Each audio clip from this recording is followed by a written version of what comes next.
temple, but one day you sitting on the porch, and something rolls by. Lord have mercy.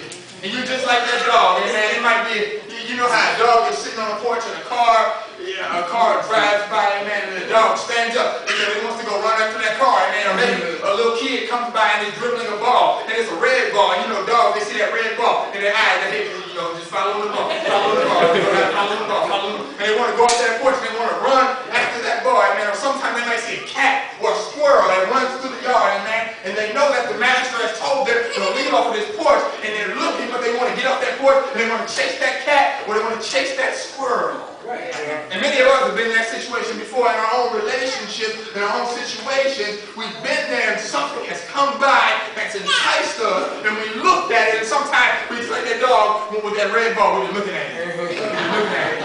Lord have mercy, Lord have mercy. But listen, this is the difference between a God-fearing man and a non-God-fearing man. Amen. A God-fearing man, yes, he has those desires. He may see that thing walking by and he may want to go after it, but he understands that he listens and is obedient to what his master has told him. I'm not talking about the master being his wife. I'm talking about the master being God. Amen. He's a trained dog that understands that, listen, I can't go off this porch, amen, because this porch is where I belong. This is the boundary that my master has given me. So I don't care what comes by this house, what car, what bar, what other dog, whatever else it may be. I'm not going to leave this porch because the master said, don't leave. Yeah.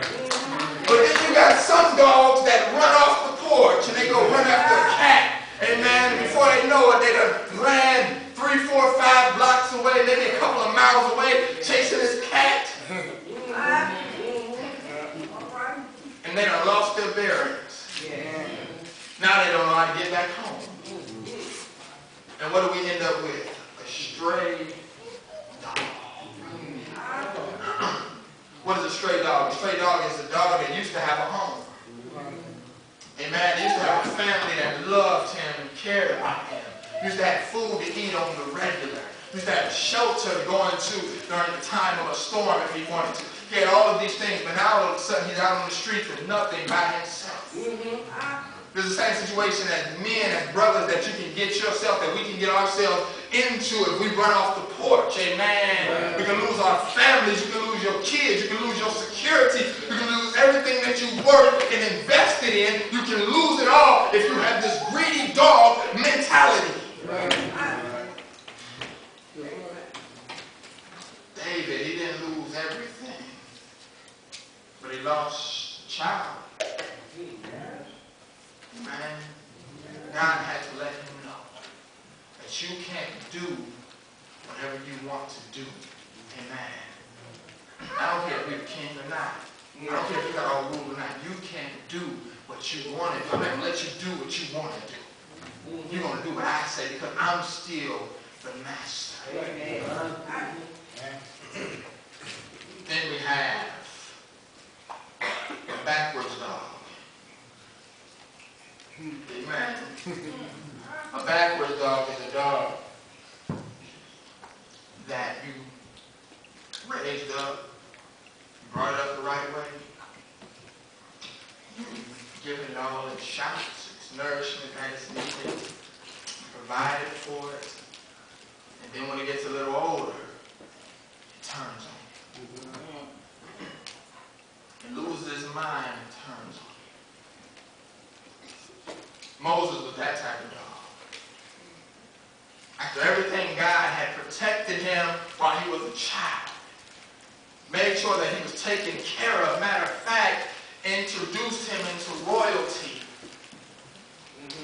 Moses was a murderer, but God still let him off the hook from that and then said, I'm going to use you, Moses. I got a very important job for you. That job, you're going to be one of the most remembered and important individuals in Jewish history because I'm going to have you go and free the children of Israel. I'm going to let you go, have you go free them from Egyptian bondage. Moses did that. He saw the powers of God. He witnessed the powers of God. He heard God speak to him. He saw the burning bush. He saw the sea be split. And then all that in his own old age, he lost his mind. God told him to go do one thing, and he did it. God told him to go turn the stone into bread. When Moses tried to be very dramatic, and many of you remember the story, he struck the rock and turned it into bread.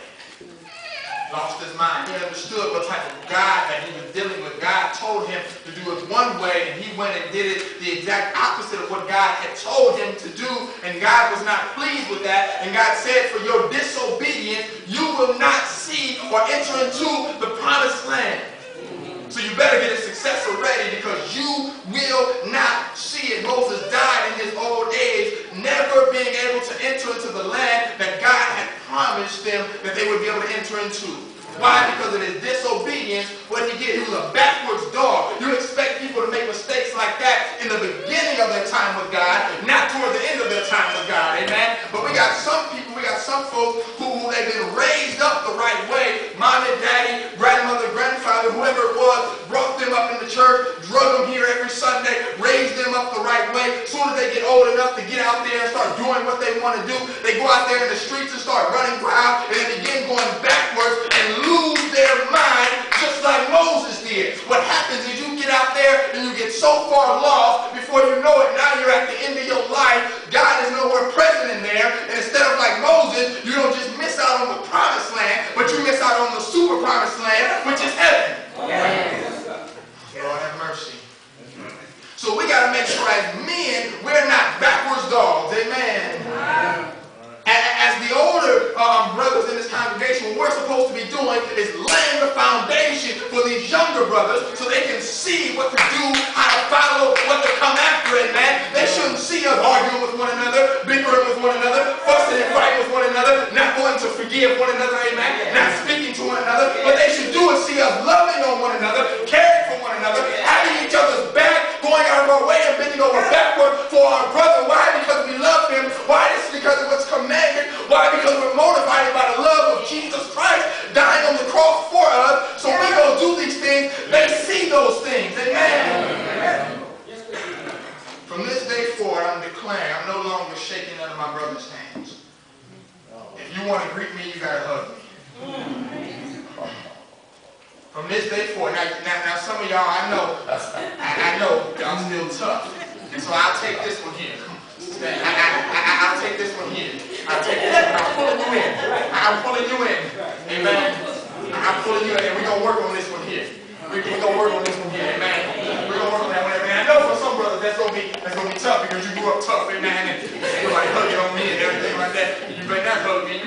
So I know for some of y'all it's going to be tough. But if you're going to greet me, you can try to resist all you want, but I'm going to pull you in, amen. Hey, we may have a stalemate, we may be pulling back and forth, amen. And one of us going to give in, amen, because I'm going to trick you. And when you think I'm supposed to go forward, I'm going to go back, or I'm supposed to go forward, back, I'm going to go forward. And I'm going to get you. But we cannot be like backwards dogs, amen. What happens when you get a dog that you've raised up all your life, and then when it gets older, it begins to get crazy? What you got to do with it? You got to put it down, amen. You got to put it down. There's some people in our lives today that we need to put down, amen, because they done turned and went backwards, and all they're doing is drawing us and causing us all types of headaches, amen. Chewing up the furniture when we're gone, amen. Lord have mercy. Lord have mercy. There's some people that we need to put down in our lives. But men, we cannot be like backwards dogs. We can't be like that. And then there's some betraying dogs, amen. And this goes along with the backward dogs. We'll look at the example of Judas. Anybody ever had a dog before? Anybody ever owned a dog?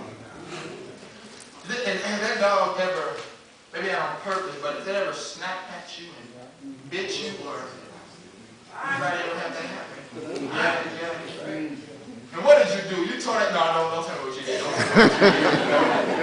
tell me what you did. But that is not acceptable, because you're that dog's master. And for that dog to turn his back on you and to betray you is unacceptable. Right. Just like it was unacceptable when Judas turned